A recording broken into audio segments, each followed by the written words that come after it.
जय हिंद मित्रों, मैं जितेंद्र कुमार पांडे आपका स्वागत करता हूं आपके अपने YouTube platform target with Jeetendra पर।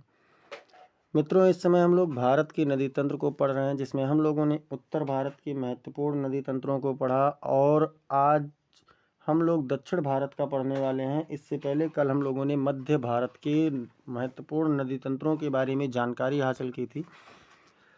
अगर आप लोग अब तक उन समस्त क्लासेस को नहीं देखे हैं तो आप चैनल पर विजिट कीजिए और ज़रूर देखिए। भारत का भूगोल नामक प्लेलिस्ट आपको मिल जाएगा, वहाँ पर बहुत सारी चीज़ें आपको उपलब्ध हो जाएंगी। चैनल पर जाइए एक बार, आपको बहुत सारी चीज़ें मिलेंगी।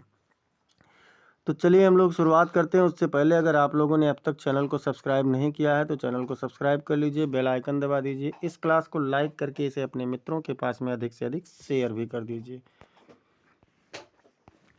दक्षिण भारत का नदी तंत्र, इसमें सबसे पहले हम लोग देखते हैं भौगोलिक पृष्ठभूमि, जिसको हम लोग फिजियोग्राफिक बैकग्राउंड बोलते हैं।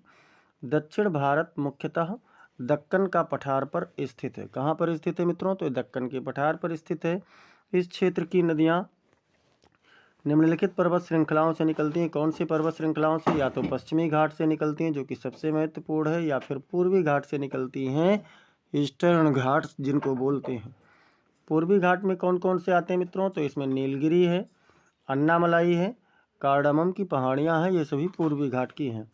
इसी स्थलाकृति के कारण अधिकतर नदियाँ पूर्व की ओर बहती हैं। कहाँ पर बहती हैं? तो पूर्व की ओर बहती हैं। कुछ ही नदियाँ ऐसी हैं जो पश्चिम की ओर अरब सागर में जाकर के गिरती हैं। अब देखते हैं मित्रों दूसरा हेडिंग क्या है। तो दूसरा है कि दक्षिण भारत की नदियों का वर्गीकरण। भैया, दक्षिण भारत की नदियाँ कहाँ से निकलती हैं, ये हम लोगों ने भौगोलिक पृष्ठभूमि में देखा। अब दक्षिण भारत की नदियों का वर्गीकरण कैसे होगा? तो ये दो प्रकार की नदियाँ होती हैं। एक तो पूर्व वाहिनी नदियाँ जो पूर्व की ओर बहती हैं, और ये नदियाँ कहाँ गिरती हैं? तो ये बंगाल की खाड़ी में गिरती हैं। अच्छा, बंगाल की खाड़ी में गिरने के कारण ये नदियाँ अक्सर लंबी होती हैं अपेक्षाकृत। इनकी जो बेसिन होती है वो चौड़ी बेसिन होती है और ये उपजाऊ डेल्टा भी बनाती हैं। लेकिन जो पश्चिम वाहिनी नदियाँ हैं मित्रों, पश्चिम की तरफ बहने वाली नदियाँ हैं, ये अरब सागर में गिरती हैं और छोटी होती हैं तथा तीव्र ढाल के कारण ये कोई भी डेल्टा नहीं बनाती हैं। इनको हम लोग सीधे ये क्या करती हैं, बिना डेल्टा के ही जाकर के नदी अरब सागर में गिर जाती हैं। अब प्रमुख पूर्व वाहिनी नदियों में अगर हम लोग देखें तो पहली नदी तो आती है आपकी गोदावरी नदी, जिसको दक्षिण की गंगा भी कहा जाता है। ध्यान रखिए, दक्षिण भारत की गंगा और दक्षिण की गंगा ये दोनों अलग अलग हैं। तो दक्षिण की गंगा जो गोदावरी नदी है, इसका उद्गम स्थल त्र्यंबकेश्वर से होता है, त्र्यंबकेश्वर नामक पहाड़ी से, और नासिक में पड़ता है, ये महाराष्ट्र में। इसकी लंबाई लगभग 1465 किलोमीटर है। अपवाह क्षेत्र की बात करें मित्रों तो ये महाराष्ट्र से निकलती है, महाराष्ट्र जो कि नासिक से ही तेलंगाना में प्रवेश करते हुए छत्तीसगढ़ पहुंचती है और छत्तीसगढ़ से ये आंध्र प्रदेश में प्रवेश करके सीधे बंगाल की खाड़ी में जाकर के गिर जाती है। इसकी मुख्य सहायक नदियों में अगर देखें कि कौन कौन सी सहायक नदियां हैं, तो प्राणहिता है जो कि सबसे बड़ी सहायक नदी है गोदावरी की, इंद्रावती है, मंजीरा है और वर्धा है। वर्धा के बाद में अगर हम लोग अब देखते हैं विशेष तथ्य को, तो प्रायद्वीपीय भारत की सबसे लंबी नदी है गोदावरी मित्रों, इस बात को ध्यान रखना है। बहुत विशाल और उपजाऊ गोदावरी डेल्टा भी बनाती है और आंध्र प्रदेश का ये प्रमुख कृषि आधार भी है। अब हम लोग देखेंगे कृष्णा नदी। कृष्णा नदी कहाँ से? तो भगवान कृष्ण महाबली थे। भगवान कृष्ण कैसे थे मित्रों? तो महाबली थे। तो सीधे याद रखिए, महाबलेश्वर महाराष्ट्र से इसका उद्गम होता है। कहाँ से? महाबलेश्वर महाराष्ट्र से। त्र्यंबकम से गोदावरी और महाबलेश्वर से कृष्णा। इसकी लंबाई मित्रों लगभग 1400 किलोमीटर है। और राज्य की बात करें कि कौन कौन से राज्यों में बहती है, तो ये महाराष्ट्र से निकलती है, कर्नाटक होते हुए फिर तेलंगाना में प्रवेश करके आंध्र प्रदेश से में ही ये भी गिर जाती है। अब इसकी सहायक नदियों की अगर हम लोग बात करें तो इसकी सहायक नदियों में मित्रों तुंगभद्रा है जो कि सबसे महत्वपूर्ण नदी है, फिर इसके बाद में भीमा है और कोयना है। और मित्रों आप लोगों को एक बात और भी ध्यान रखना है कि जो प्रायद्वीपीय भारत है उसमें कृष्णा और गोदावरी बेसिन भारत की प्रमुख सिंचाई क्षेत्र भी है।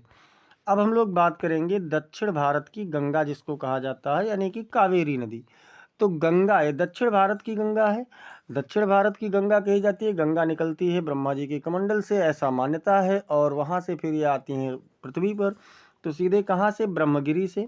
ब्रह्मगिरी जो कि कर्नाटक में है। ब्रह्मगिरी पहाड़ी कहाँ है मित्रों, कर्नाटक में है। इसकी लंबाई कितनी है, तो 805 किलोमीटर। कितनी लंबाई है, 805 किलोमीटर है। और मुख्य राज्यों की बात करें तो कर्नाटक है, तमिलनाडु है, ये इन 2 राज्यों में बहती है। सहायक नदी की बात करें मित्रों तो इसमें काबिनी है, भवानी है, अमरावती, ये 3 इसकी प्रमुख सहायक नदियां हैं।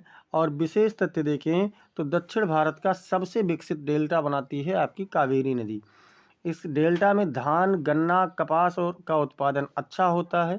और कावेरी जल विवाद बहुत ही उपयोगी है। किसी दिन आप लोगों को भारत के समस्त जल विवादों के बारे में भी बताएंगे। अगली नदी मित्रों आप लोगों की है पेनार नदी। पेनार नदी जो कि नंदी हिल्स कर्नाटक से निकलती है, आंध्र प्रदेश से होते हुए बहती है और बंगाल की खाड़ी में जाकर के गिर जाती है। अब देखेंगे प्रमुख रूप से जो पश्चिम की ओर बहने वाली नदियां हैं, इसमें दक्षिण भारत में यानी प्रायद्वीपीय भारत में पेरियार नदी बहुत ही महत्वपूर्ण है, जो केरल की सबसे लंबी नदी है। पेरियार कैसे मित्रों, तो केरल की सबसे लंबी नदी है और ये अरब सागर में जाकर के गिरती है। कोचीन क्षेत्र का प्रमुख जल स्रोत भी यही है, पेरियार नदी ही है। इसके बाद में हम लोग बात करें तो शरावती नदी आती है दूसरे नंबर की, जो कि कर्नाटक में है। और जोग जलप्रपात इसी नदी पर है। जोग या गरसुप्पा या महात्मा गांधी जो कि भारत का सबसे बड़ा जलप्रपात है, ये कहाँ पर है, तो ये शरावती नदी पर है। अब बात करते हैं हम लोग अगली मांडवी और जुआरी नदी। मंडोवी और जुआरी नदी जो है मित्रों, ये गोवा की प्रमुख नदियां हैं। छोटी तो हैं लेकिन आर्थिक दृष्टि से बहुत ही महत्वपूर्ण हैं, गोवा राज्य में ही बहती हैं। देखिए कुछ भारत के प्रमुख जलप्रपात हैं, जैसे कि जलप्रपात और नदियां, यानी जोग जलप्रपात कौन सी नदी पर है मित्रों, तो शरावती पर है। शिव समुद्रम जलप्रपात की बात करें तो ये कावेरी नदी पर है। और होगेनक्कल जो है ये भी कावेरी नदी पर ही है। परीक्षा में बार बार पूछे जाने वाले तथ्यों को अगर हम लोग देखें तो परीक्षा में बार बार पूछे जाने वाले तथ्यों में दक्षिण भारत की सबसे लंबी नदी पूछी जाती है जो कि गोदावरी है। केरल की सबसे लंबी नदी पूछी जाती है जो कि पेरियार नदी है। सबसे बड़ा डेल्टा पूछा जाता है तो एक कावेरी नदी बनाती है मित्रों। और पश्चिम वाहिनी नदियां डेल्टा क्यों नहीं बनाती हैं, क्योंकि तीव्र ढाल होता है और यहाँ पर संकीर्ण अपवाह क्षेत्र होता है।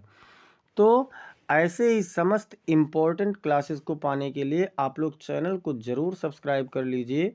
और अगर आप लोगों ने अब तक सब्सक्राइब नहीं किया है तो तुरंत कीजिए, साथ ही साथ बेल आइकन दबा लीजिए। इस क्लास को आप लोग लाइक कर दीजिए, इसे अपने मित्रों के पास में आप शेयर भी करते रहें। और कमेंट सेक्शन में आप लोग अपना फीडबैक ज़रूर दीजिए, क्योंकि आपके फीडबैक के बिना चैनल कुछ भी नहीं है। मैं आपके सहयोग से ही अपने इस चैनल को और आप लोगों की मदद कर पाऊँगा। तो मिलते हैं फिर अगली क्लास में, तब तक के लिए जय हिंद, जय भारत।